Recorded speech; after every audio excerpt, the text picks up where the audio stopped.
Hi hello friends, మన పిల్లలు మన కంటి ముందు అయితే చాలా చిన్నగానైతే కనిపిస్తారు. బయట ప్రపంచంలో వాళ్ళకి విడిచినప్పుడే మనకు తెలుస్తుంది.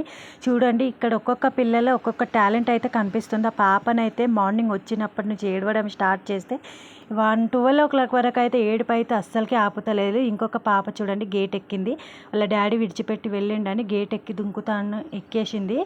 చూడండి, అట్లా చేస్తున్నారు స్కూల్లో పిల్లలు అయితే. ఇక మనం పిల్లలకి మనమే భరించలేము, ఇక టీచర్స్ వాళ్ళు ఏం భరిస్తారో నాకైతే అర్థమైతే కాలేదు. చాలా భయం వేసింది ఆ పాపని చూస్తే, ఇట్లా కూడా ఉంటారా అనేసి. ఇక నేనైతే ఇంటికి వచ్చేసరికి మా పిన్ని వాళ్ళ ఇంట్లోనైతే చిన్న ఫంక్షన్ ఉంది. మా చెల్లెకైతే వాళ్ళ అత్తమ్మ వాళ్ళు ఈరోజు తీసుకెళ్ళడానికి అయితే వస్తున్నారు. తను 5 months ప్రెగ్నెంట్. ఈరోజు అయితే వాళ్ళ ఇంటికి అయితే వెళ్తుంది. ఇక వంటలు అయితే చేయాలి కాబట్టి ఎన్ని గ్యాస్ స్టవ్లు తీసుకొస్తే అన్నీ మొత్తం లీకేజే ఉన్నాయి.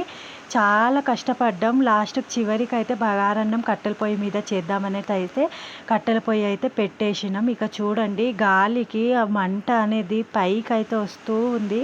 అసలు చాలా చాలా అంటే చాలా ఇబ్బంది అయితే పడ్డాము. మస్తు ఎండ అనేది లేదు, కనిపిస్తలేదు, కానీ ఉబ్బరం మాత్రం చాలా వేడి, చెమటలు అయితే బాగా పడుతున్నాయి. అంత అదవుతుంది. వర్షం అయితే పడట్లేదు. ఈ గాలి, వర్షం పడే టైంకి అయితే గాలి రావడం వల్ల వర్షం అయితే వెళ్ళిపోతుంది. అసలు వర్షం పడతలేదు, కానీ వెదర్ మాత్రం చాలా కూల్గానైతే ఉంది. ఇంకా మా అదృష్టం ఏంటి అంటే, ఈ వంట చేసినంత వరకు ఎండనైతే అస్సలు రాలేదు. అదొక మంచి పని అయితే అనుకున్నాం. ఇక చూడండి, ఇక బగారన్నం అయితే ఇలానైతే కట్టెల పొయ్యి మీదనైతే ప్రిపేర్ చేద్దామని పొయ్యి అయితే స్టార్ట్ చేసినాం.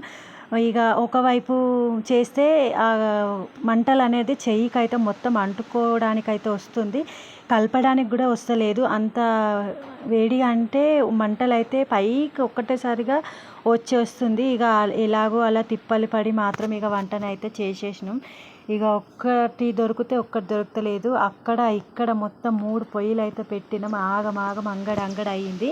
ఇక చూసేయండి, ఇక లాస్ట్కి అయితే చాలా అంటే చాలా భయమైంది. ఒక స్టవ్ అయితే పెట్టిన తర్వాత పైపులో నుంచి గాలి అనేది ఒక్కటేసారి గాలికి స్టవ్ మొత్తం బగ్గుమన్నది. కొంచెం గ్యాస్ స్టవ్ దగ్గర వంట చేసే వాళ్ళు మాత్రం కొంచెం జాగ్రత్తనైతే చూసుకొని మాత్రం చేయండి.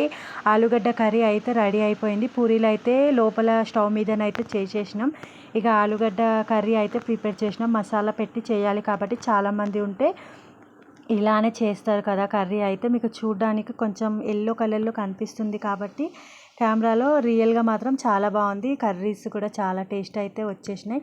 ఇక మా చిన్నమ్మనైతే చేయి చిన్నగా కాదు, ఇక బియ్యం అయితే ఒక 10 kgs అయితే పెట్టింది బగారా కోసం.